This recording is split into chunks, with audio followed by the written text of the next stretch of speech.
श्रीपादराजं शरणं प्रपद्ये।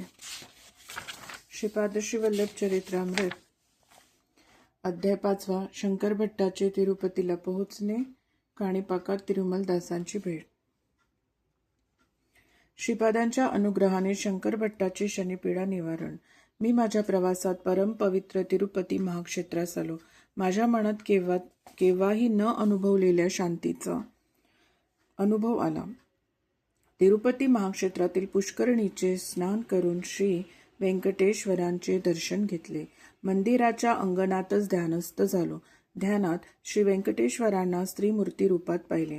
बाल त्रिपुर सुंदरी या रूपात पाहिलेली मूर्ती थोड्या क्षणातच परमेश्वराच्या रूपात बदलली आणि थोड्या वेळाने महाविष्णूच्या रूपात बदलली। ध्यानात असतानाच काही वेळाने ती मूर्ती 14 वर्षांचे वय असलेल्या अतिसुंदर काया धारण केलेल्या बालयतीच्या रूपात प्रकटली। त्या बालयतीची दृष्टी अमृतमय असल्याचे जाणवले। नेत्रद्वयातून हजारो मातेच्या वात्सल्यानुरागाची जणू वर्षाच होत होती। एवढ्यातच त्या बालयतीजवळ काळ्या रंगाचा एक कुरूप माणूस पोहोचला। तो त्या बालयतीस म्हणाला, श्रीपाद श्रीवल्लभ प्रभू, आपण साऱ्या जगाचे नियंत्रण करणारे आहात। तुमचा भक्त असलेल्या शंकर भट्टाला आजपासून 7:30चा प्रारंभ होत आहे। या विश्वात अनेक प्रकारचे कष्ट आहेत, ते मी त्याच्या अनुभवास आणेन। प्रभूंच्या आज्ञेसाठी येथे उभा आहे। करुणासागर प्रभू म्हणाले, अरे शनिश्चरा, तू कर्मकारक आहेस। जीवांना कर्मफलितांचे अनुभव करून त्यांना कर्मविमुक्त करतोस। तू तुझ्या धर्माला अनुसरून कर्तव्य कर। आश्रित जणांचे रक्षण करणे ही माझी प्रतिज्ञा आहे। म्हणून शंकर भट्टाला मी तुझ्यापासून झालेल्या कष्टकाळात सहाय्य करून कशी सुटका करून देतो ते तू बघ। श्रीपाद महाराज आणि श्री शनिश्चरांचे असे संभाषण झाल्यावर दोघेही माझ्या ध्यानातून निघून गेले। परंतु नंतर भगवान मूर्तीचे ध्यान करणे कठीण झाले। माझ्या कष्टकाळाची सुरुवात झाली। श्रीपादाकडून माझी कष्टातून सुटका होईल याचा दृढ विश्वास होता। मी तिरुमलाहून तिरुपतीला आलो। तिरुपतीच्या रस्त्यावर मनाला वाटेल तसे चाललो होतो। मन चंचल होते। एक न्हावी मला बळजबरीने थांबवून म्हणाला, तू 20 वर्षापूर्वी घरातून पळून गेलेला सुबैया आहेस ना? तुझे आईबाप काळजी करीत आहे। तुझी भार्या रजस्वला झालेली आहे। ती वयात आली आहे। तू तिच्याबरोबर संसार कर, मुलाबाळासहित सुखी राहा। तेव्हाच मी म्हणालो, अहो, मी शंकरभट नावाचा कन्नड देशात राहणारा ब्राह्मण वाटसरू आहे आणि पुण्यक्षेत्र संचार करीत येत आहे। मी दत्तभक्त आहे।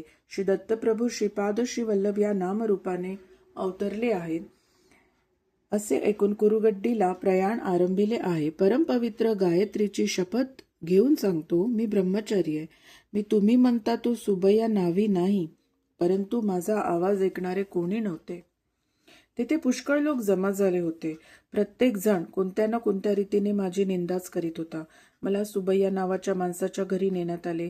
सुबैयाचे आई वडील मलाच त्यांचा मुलगा समजून अनेक प्रकारे माझी समजूत घालीत म्हणाले, यापुढे आम्हाला सोडून जाऊ नकोस। रजस्वला स्त्रीला सोडून जाणे हा महा अपराध आहे। त्यातील एक माणूस म्हणाला, सुबैया दाढी आणि मिशांनी झाकला गेला आहे। याचे क्षौरकर्म केल्यास पूर्वीची कळा येईल। मी सुबैया नाही असे अनेकदा सांगितले, परंतु माझे ऐकणारे कोणीच नव्हते। बळजबरीने माझे क्षौरकर्म करण्यात आले। गुळगुळीत गुंडू केला। दाढी मिशा पण काढून टाकल्या। माझ्या गळ्यातील पवित्र यज्ञोपवीत सुद्धा काढून टाकले। माझ्यासाठी त्यांच्या माहितीतल्या एका भूतवैद्याला बोलावण्यात आले। त्याने चित्रविचित्र अशी वेशभूषा केली होती। त्याच्या भयंकर दृष्टीनेच माझ्या हृदयात कापरे भरले। मला बांधून चाकूने माझ्या डोक्यावर वार केला गेला। त्यावर लिंबाचा रस आणि विविध प्रकारचे रस ओतले गेले। मला तो त्रास सहन होत नव्हता। हा सगळा छळ झाल्यावर सुबैयाला ब्राह्मण भूताने पछाडले आहे, म्हणूनच हा जानवे घालून मंत्र बरळतो असा निर्णय घेण्यात आला। तिरुपतीत असलेले ब्राह्मण सुद्धा स्तब्धच झाले होते।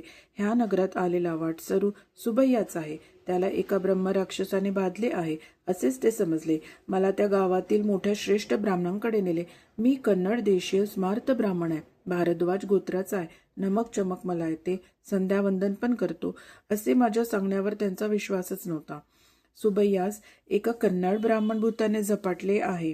त्यासाठी योग्य चिकित्सा करून परत पूर्वीसारखे करावे असे त्या श्रेष्ठ ब्राह्मणांनी सांगितले.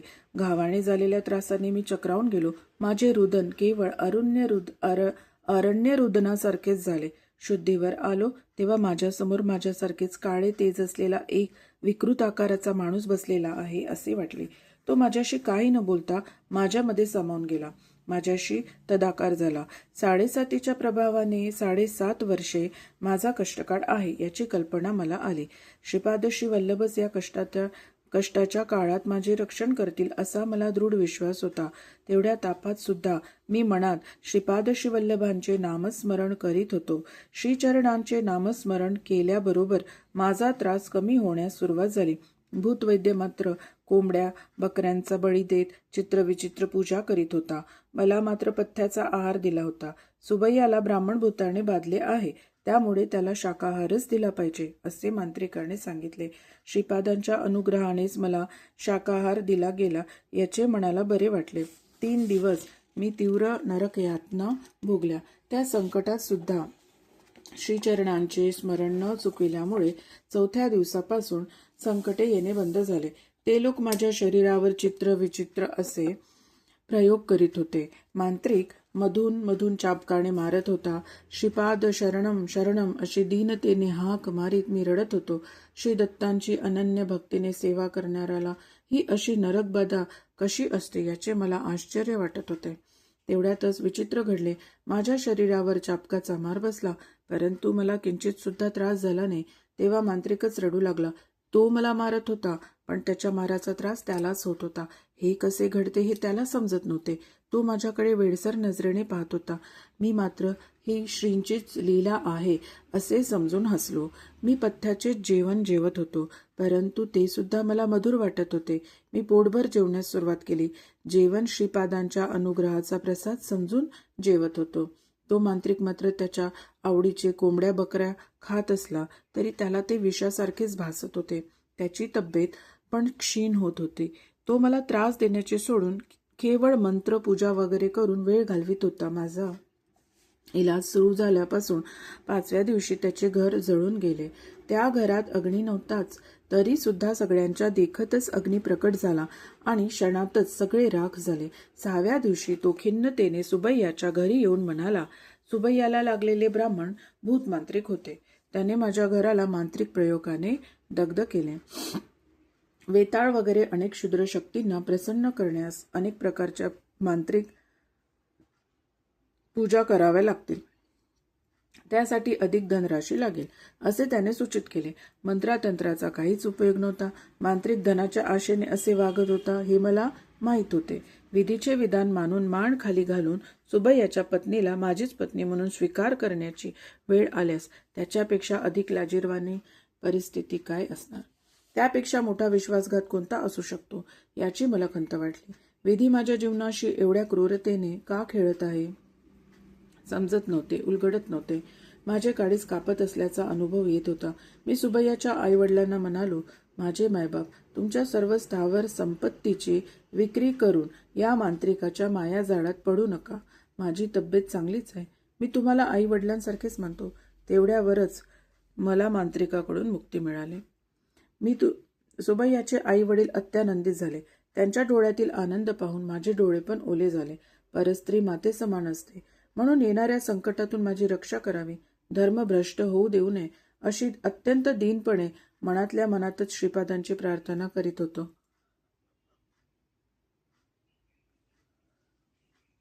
माझा इलाज सुरू झाल्यावर 8व्या दिवशी माझी सेवा करणाऱ्या सुबैयाच्या पत्नीला बघून म्हणालो, माझ्या बाबतीत तू काय समजतेस? मी खरा सुबैयाच आहे यावर तुझा विश्वास आहे का? त्यावर ती म्हणाली, मी 2 वर्षाची असताना माझे लग्न झाले. आता माझे वय 22 वर्ष आहे. आपण माझे पती आहात का नाही ते त्या परमेश्वरालाच माहीत, दुसऱ्या कोणालाही माहीत नाही. नूतन यौवनात पदार्पण केलेल्या पत्नीस पाहून पुरुष स्थिर राहू शकत नाही. आपण इतका त्रास सहन करीत असताना सुद्धा मला पत्नी या नात्याने स्वीकारले नाही, स्पर्श केला नाही. हे सगळे उत्तम संस्कार असणाऱ्यालाच शक्य आहे. तुमच्याविषयी मला कसलीच भावना नाही. मी कुळाचाराला अनुसरून धर्मानेच जीवन कंठायचे ठरवले आहे. आपण माझे पती असल्यास या चरणदासीला सोडून जाऊ नये. माझा नवरा पडून जाऊन 20 वर्षे झाली. माझा विवाह बालपणातच झाला, तो मला नकळतच. या कारणास्तव तुम्ही मला आपली पत्नी म्हणून स्वीकार करू शकता. मी तुमच्या मार्गदर्शनाखालीच राहीन. तुम्ही नेहमी स्मरण करता ते श्रीपाद श्रीवल्लभांचे स्मरण करीन. त्या सद्गुरूंच्या चरणी ह्या जटिल समस्येचे धर्मसंमतीपूर्वक निवारण करावे अशी मी प्रार्थना करेन. तिचे वक्तव्य मला युक्तिसंगत असल्यासारखे वाटले. मी म्हणालो, श्रीपाद श्रीवल्लभ साक्षात दत्तप्रभूच आहेत. या कलियुगात त्यांनी अवतार घेतला आहे. प्रस्तुत ते कुरोपुरातच आहेत. आपल्या भक्तिभावास अनुसरून त्यांचे वर्तन असते. श्रीपाद श्रीवल्लभांना सद्गुरू या रूपाने स्मरण केल्यास सद्गुरू सारखेच अनुभव येतात. परमात्मा या रूपाने स्मरण केल्यास तेच परमात्मा आहेत असे सिद्ध करतात. तू सुद्धा श्रीपाद श्रीवल्लभांचे नामस्मरण कर. अचूक कर्तव्याचा बोध होईल. सगळ्यांना आनंदमय परिणाम लाभतील. त्या दिवशी वाड्यात भविष्य सांगणारा एक म्हाला जंगम आला. जंगमाच्या वेशात असलेल्या त्या माणसाकडे ताडपत्री ग्रंथ होते. आमच्या वाड्यातील सर्व जणांना थोड्याच कालावधीत तो फार आदरणीय झाला. त्याला भेटलेल्या सर्व भाविकांना तो भूत भविष्याची माहिती अत्यंत अद्भुत प्रकारे सांगत असे. त्याच्या जवळचे ताडपत्री ग्रंथ हे नाडी ग्रंथ असून त्याला रमलशास्त्र असे नाव होते. त्यातील विषय अचूक असून त्यात सांगितलेल्या घटना बरोबर घडतात असे तो सांगत असे. सुबैयाच्या जनकांच्या समजुतीसाठी तो आमच्या घरी सुद्धा आला. माझ्या हातात थोड्या कवड्या देऊन त्या खाली टाकण्यास सांगितल्या. त्यानंतर गणित घालून त्याच्या ताडपत्रीच्या ग्रंथातून एक पत्र काढून त्यांनी वाचण्यास सुरुवात केली. प्रश्न केलेला माणूस शंकर भट्ट नावाचा कन्नड ब्राह्मण आहे. दत्तावतारी श्रीपाद श्रीवल्लभांच्या चरित्राचे लिखाण हाच करेल. पूर्वजन्मी हा आणि याचा एक मित्र कुंदुकूर ह्या शहराच्या थोड्याच दूर असलेल्या मोगलीचरला या ग्रामात जन्मले. जुगार खेळण्यात त्यांची विशेष आसक्ती होती. त्या ग्रामात एक प्रसिद्ध स्वयंभू दत्ताचे देऊळ होते. हा श्री दत्त देवालयाच्या अर्चकाच्या भावाच्या रूपात जन्मास आला. मोठ्या भावाच्या अनुपस्थितीत पूजा वगैरे हाच करीत असे. दत्त देवालयाच्या प्रांगणात हा आणि याचा मित्र दोघेही जुगार खेळण्यात मग्न असत. हा किती अनाचार आहे याची त्यांना खंत नव्हती. त्याच्या मित्राबरोबर एके दिवशी खेळताना त्याने विचित्र अशी अट ठेवली. त्याचा मित्र जिंकल्यास ह्याने खेळात हरलेली रक्कम द्यावी आणि हा जिंकला तर त्याच्या मित्राने आपल्या पत्नीस याला द्यावे असे ठरले. या कराराला साक्ष म्हणजे हे दत्तप्रभूच आहे असे मानून प्रमाण करून जुगार खेळण्यास सुरुवात केली. आपल्या समक्ष अत्यंत वाईट खेळ चालू असलेला दत्तप्रभू बघतच होते. खेळामध्ये शंकर भट्ट विजयी झाला. शंकराच्या मित्राने त्याच्या पत्नीस त्याला देण्याचे नाकारले. भांडण मोठ्या माणसांपर्यंत गेले. कुळातील सुज्ञ लोक एकत्रित जमले. पवित्र अशा दत्त प्रभूंसमोर एवढे मोठे दुष्कृत्य घडले. ही अत्यंत खेदपूर्ण घटना होती. परस्त्रीचा मोह करून तिला वक्र मार्गाने प्राप्त करून घेण्याची इच्छा दर्शविल्याबद्दल शंकर याच्या डोक्यावर गरम गरम तेल घालावे. तसेच खेळामध्ये आपल्या पत्नीस पणाला लावलेल्या ह्यांच्या मित्राला नपुंसकपणा येण्यासारखे अंगछेदन करावे. असे केल्यावर त्या दोघांना ग्रामातून बहिष्कृत करावे असा न्याय सुज्ञांनी दिला. त्यांच्या न्यायाची अंमलबजावणी करण्यात आली.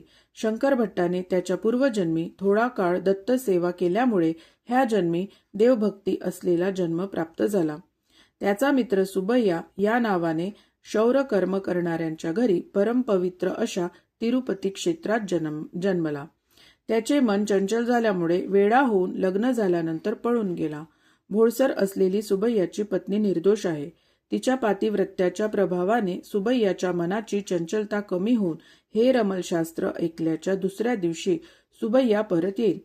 त्या दिवशी शंकर भट्टाची सुटका होईल. शंकर भट्टाला असलेली 7.5 श्रीपाद श्रीवल्लभांच्या अनुग्रहाने 7.5 दिवसातच निघून जाईल. भगवंताला साक्ष ठेवून अनुचित संकल्प केल्यास अथवा अधर्म केल्यास दत्तप्रभूंच्याकडून कठीणातील कठीण शिक्षेस पात्र होतात. सुबैयाच्या मनचंचलतेच्या परिहारास्तव शंकर भट्टाच्या पुण्यातील थोडा भाग खर्च झाल्याचे चित्रगुप्ताने लिहिले आहे. कर्माचा प्रभाव अत्यंत सूक्ष्म रीतीने काम करीत असतो. ह्या सत्याची जाणीव होऊन जीवाने सदैव सत्कर्मच करावे. दुष्कर्म कधीही करू नये. श्रीपाद श्रीवल्लभांच्या जन्मपत्रिकेप्रमाणे त्यांच्या अवतार समाप्तीनंतर थोड्याच शतकांनी त्रिपुर देशातील अक्षय कुमार या नावाच्या जैन मतस्थाकडून श्री पिठिकापुरात श्री प्रभूंची माहिती पोहोचेल. त्या अगोदरच विलासांची माहिती देणारे श्रीपाद श्रीवल्लभ चरित्रामृत या नावाचा ग्रंथ प्रकाशित होईल. श्रीवल्लभांच्या करुणेचे वर्णन कसे करावे. दुसऱ्याच दिवशी सुबैया स्वगृहास परतला. त्याच्या मनाचे चंचलत्व पूर्णपणे मिटून तो स्वस्थ चित्त झाला होता. सुबैयाच्या पत्नीस मी माझी बहीण मानले. सुबैयाच्या मातापित्याची परवानगी घेऊन मी चित्तूर जिल्ह्यातील काणिपाकम ग्रामास पोहोचलो.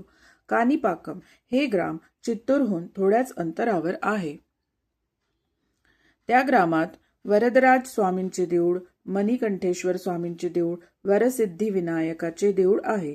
मी देवदर्शन घेऊन बाहेर आलो. तिथे एक उंच कुत्रा उभा होता. मला भीती वाटून मी वरसिद्धी विनायकाच्या देवळात परत गेलो. थोड्या वेळ देवाचे ध्यान करून बाहेर आलो. त्या कुत्र्याबरोबर अजून एक कुत्रा तेवढ्याच उंचीचा होता. आज ह्या काल भैरवाकडून चावणे हे निश्चितच आहे अशी भीती वाटली. परत वरसिद्धी विनायकाच्या मंदिरात गेलो. मंदिरातील पुजाऱ्याला माझे वर्तन विचित्र वाटले. बाबा, तू घटकेला बाहेर जाऊन परत आत येतो आहेस, याचे कारण काय, असे त्याने विचारले. मी माझ्या भीतीचे कारण सांगितले. ते निष्कारण कोणाला काही इजा करीत नाहीत. ते एका धोब्याचे पाळीव कुत्रे आहेत. तो धोबी दत्तभक्त आहे. श्रीपाद श्रीवल्लभ या नामाने श्री दत्तांनी या भूमीवर अवतार घेतला आहे असे तो सांगत असतो. धोब्यांना देवालयात प्रवेश निषिद्ध नाही, तरी सुद्धा तो या देवळामध्ये येत नाही. त्याच्या कुत्र्यास पाठवतो. मी स्वामींच्या प्रसादाचे गाठोडे बांधून देतो. ते घेऊन ते त्याला देतात. तू 2च कुत्रे पाहिलेस असे सांगितलेस. एकूण 4 कुत्रे आल्यावरच मी प्रसाद देतो. अजून 2 कुत्रे आले का ते पाहूया, असे तो पुजारी म्हणाला. आम्ही बाहेर येईपर्यंत 4 कुत्रे होते. पुजाऱ्यांनी प्रसादाचे गाठोडे करून दिले. ते 4 कुत्रे माझ्या 4 बाजूंनी आले आणि त्यांनी मला घेरले. पुजारी म्हणाला, कुत्र्यांच्या मर्जीप्रमाणे तू त्या धोब्याकडे जा, तुला शुभकारकच होईल. माझ्या जीवनातील प्रत्येक घटना श्रीपाद श्रीवल्लभांच्या निर्देशानेच घडते असे माझा विश्वास होता. सुबैयाच्या घरात घडलेल्या घटनेवरून कुळ मतभेद नसावा असे मला वाटले. एक चांडाळ ब्राह्मण कुळात जन्म घेऊ शकतो. या जन्मातील ब्राह्मण दुसऱ्या जन्मात चांडाळ रूपाने जन्म घेऊ शकतो. मानव आपण केलेल्या पापपुण्याचे गाठोडे घेऊन जन्मजन्मांतरांच्या कर्मप्रवाहात वाहत जात असतो. शंकर भट्ट आणि तिरुमलदासांचा संवाद. मी धोब्याच्या राहत्या गल्लीत गेलो. तिरुमलदास असे नाव असलेला तो रजक 70 वर्षांचा म्हातारा होता. तो त्याच्या झोपडीतून बाहेर आला. मी घरात गेल्यावर त्याने मला एका पलंगावर बसवले. ब्राह्मण जन्माचा माझा अहंकार पूर्णपणे गेला होता. श्रीपाद श्रीवल्लभांचे भक्त कोणीही असले तरी मला आत्मीयांसारखेच दिसत होते. वर सिद्धी विनायकाच्या देवळातील प्रसाद तिरुमलदासाने मला खाण्यास दिला. मी प्रसाद ग्रहण केला. नंतर तिरुमलदासाने सांगण्यास सुरुवात केली. आईनविल्लीचे गणपतीच श्रीपाद श्रीवल्लभ म्हणून अवतरले. ते म्हणाले, बाबा, आजचा दिवस माझ्या अत्यंत भाग्याचा आहे. आपल्या दर्शनाचा लाभ घडला. तुम्ही माझ्याकडे कधी याल याची उत्सुकतेने वाट पाहतो आहे. बाबा, शंकर भट्टा, वरसिद्धी विनायकाचा प्रसाद घेतलास. तू आजच्या दिवशीच श्रीपाद श्रीवल्लभांच्या चरित्रामृताचा श्री गणेशा कर. तुला श्रीवल्लभांचा आशीर्वाद कुरवपुरात लाभेल. तिरुमलदासाने ह्याचा पूर्ववृत्तांत सांगायला सुरुवात केली. मी पूर्वजन्मी एक प्रतिष्ठित वेद पंडित होतो, परंतु परमलोभी होतो. माझ्या मृत्यूसमयी नुकतेच जन्मलेले गायीचे वासरू जुन्या चिंधीस चघळताना पाहून त्यास जपून ठेवण्यास मुलांना सूचना दिली. मरतेवेळी मलिन वस्त्रावर नजर ठेवून मी प्राणत्याग केला. त्यामुळे रजकाच्या जन्मास आलो. मरतेवेळी ज्या संकल्पाने प्राणत्याग होतो त्याला अनुसरून त्याला दुसरा जन्म मिळतो. माझ्या पूर्वपुण्याईनेच गर्तपुरी म्हणजे गुंटूरू मंडळातील पल्लेनाडू प्रांतातील मल्ल्याद्रीपुरात मी जन्मलो. तेच मल्ल्याद्रीपूर कालांतराने मल्लादी या नावाने ओळखले जाऊ लागले. त्या ग्रामात मल्लादी नावाची 2 घराणी होती. मल्लादी बाप नाव धानी. या नावाचे महापंडित हरितस गोत्राचे होते. मल्लादी श्रीधर अवधानी या नावाचे महापंडित कौशिक गोत्रिक होते. श्रीधर अवधानी यांची बहीण राजमांबा हिचा विवाह बाप नावधानी यांच्याबरोबर झाला. गोदावरी मंडला अंतर्गत असलेल्या आईनविल्ली या ग्रामात झालेल्या गणपती महायागास दोघेही गेले होते. शास्त्राप्रमाणे शेवटच्या आहुतीचा गणपती आपल्या सोंडेत स्वीकार करील आणि आपले स्वर्णकांतीयुक्त स्वरूपाचे दर्शन देईल असे पंडितांचे मत होते. यज्ञाच्या शेवटी स्वर्णमय कांतीने गणपतीने दर्शन दिले. शेवटची आहुती आपल्या सोंडेत घेतली आणि मी स्वतः संपूर्ण कलेने गणेश चतुर्थीच्या दिवशी श्रीपाद श्रीवल्लभ रूपाने अवतार घेईन असे वचन दिले. यज्ञास आलेले सगळेच लोक आश्चर्यचकित झाले. त्या सभेत तिघे नास्तिक होते. ते म्हणाले, दिसते ते सगळेच इंद्रजाल आहे की महेंद्रजाल आहे, पण गणपती मात्र नाही.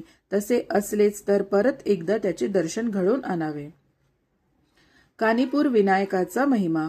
होमकुंडातील विभूतीने मानवाचा आकार घेतला. त्यानंतर ती महागणपती स्वरूपात रूपांतरित झाली. ते रूप बोलू लागले. मूर्खांनो, त्रिपुरासुराच्या वधाच्या वेळी शिवाने बलिचक्रवर्तीचा निग्रह करण्यापूर्वी तसेच शिवाचे आत्मलिंग घेऊन जाणाऱ्या रावणास विरोध करतेवेळी भगवान विष्णूने महिषासुराचा वध करण्याच्या समयी पार्वतीने भूभार घेण्यापूर्वी आदिशेषाने सर्व सिद्धी सिद्ध होण्यापूर्वी सिद्धमुनींनी प्रपंचावर विजय साधण्याच्या निमित्ताने मन्मथाने याचप्रमाणे सकल देवतांनी माझी आराधना करूनच अभिष्ट प्राप्त केले. सगळ्या शक्तींचे मीच भंडार आहे. मी सर्व शक्तिमान आहे. राक्षसी शक्ती सुद्धा माझ्यामध्येच आहे. सर्व विघ्नकर्ता मीच, सर्व विघ्नहर्ता सुद्धा मीच आहे. दत्तात्रेय म्हणजे कोण समजलात? हरिहर पुत्र असलेला धर्मशास्ता तोच.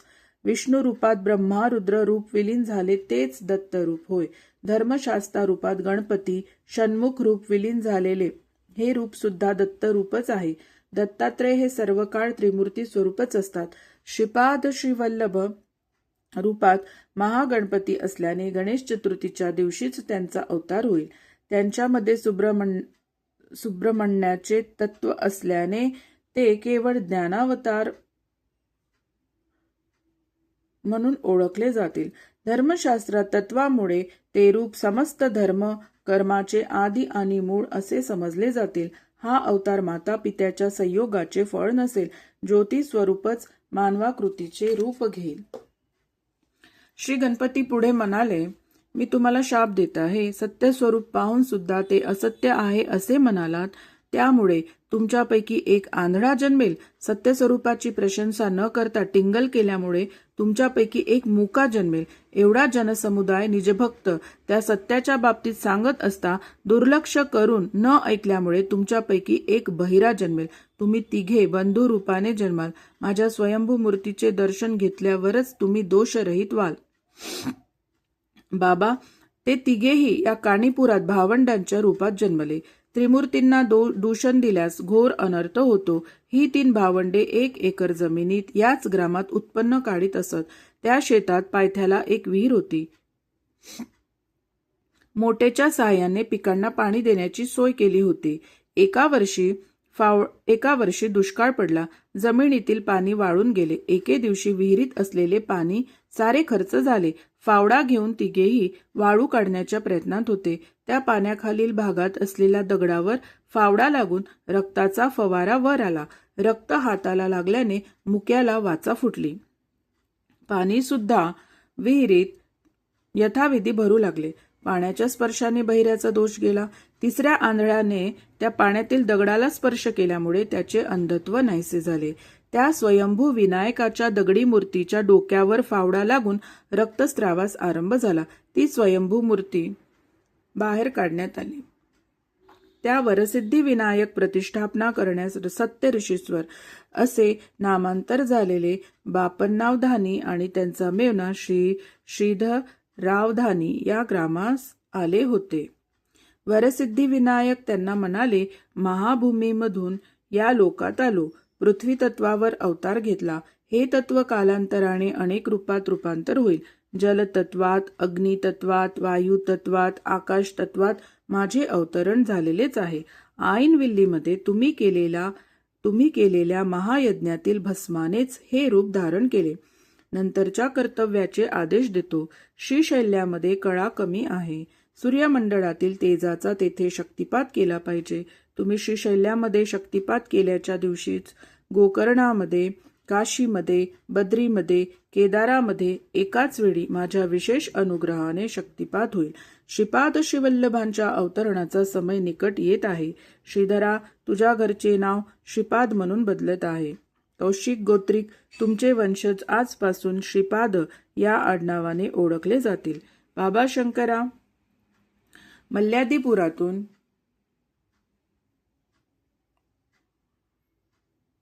सत्यऋषीश्वर आणि श्रीधर पंडित पिठिकापुरात निवास करण्यास गेले. मी श्रीपाद श्रीवल्लभांच्या अनेक बाललीला पाहिल्या. उद्या मी तुला त्या सविस्तर सांगेन. माझ्या पहिल्या बायकोपासून मला एक मुलगा झाला. त्याचे नाव रविदास आहे. तो कुरवपुरात राहत आहे. श्रीपादांची यथामतीने सेवा करीत असतो. मी श्रीपाद प्रभूंच्या आज्ञेनुसार काणीपुरातच दुसऱ्या पत्नी आणि मुलाबरोबर कुलवृत्तीला अनुसरून राहत आहे.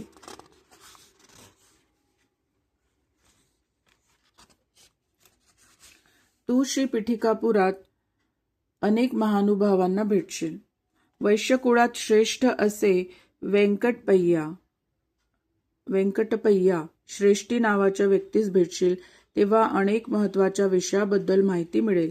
श्री श्रेष्ठींना श्रीपाद प्रभू व्यंकटपय्या श्रेष्ठी या टोपण नावाने हाक मारीत असत. श्री श्रेष्ठींच्या वंशावर श्रीपादांचा अभयहस्त आहे.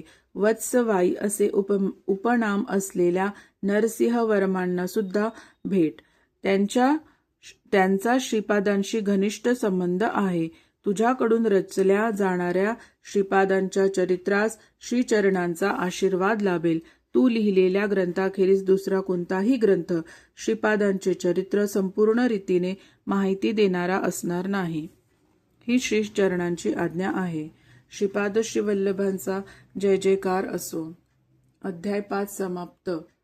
श्रीपादराजं शरणं प्रपद्ये.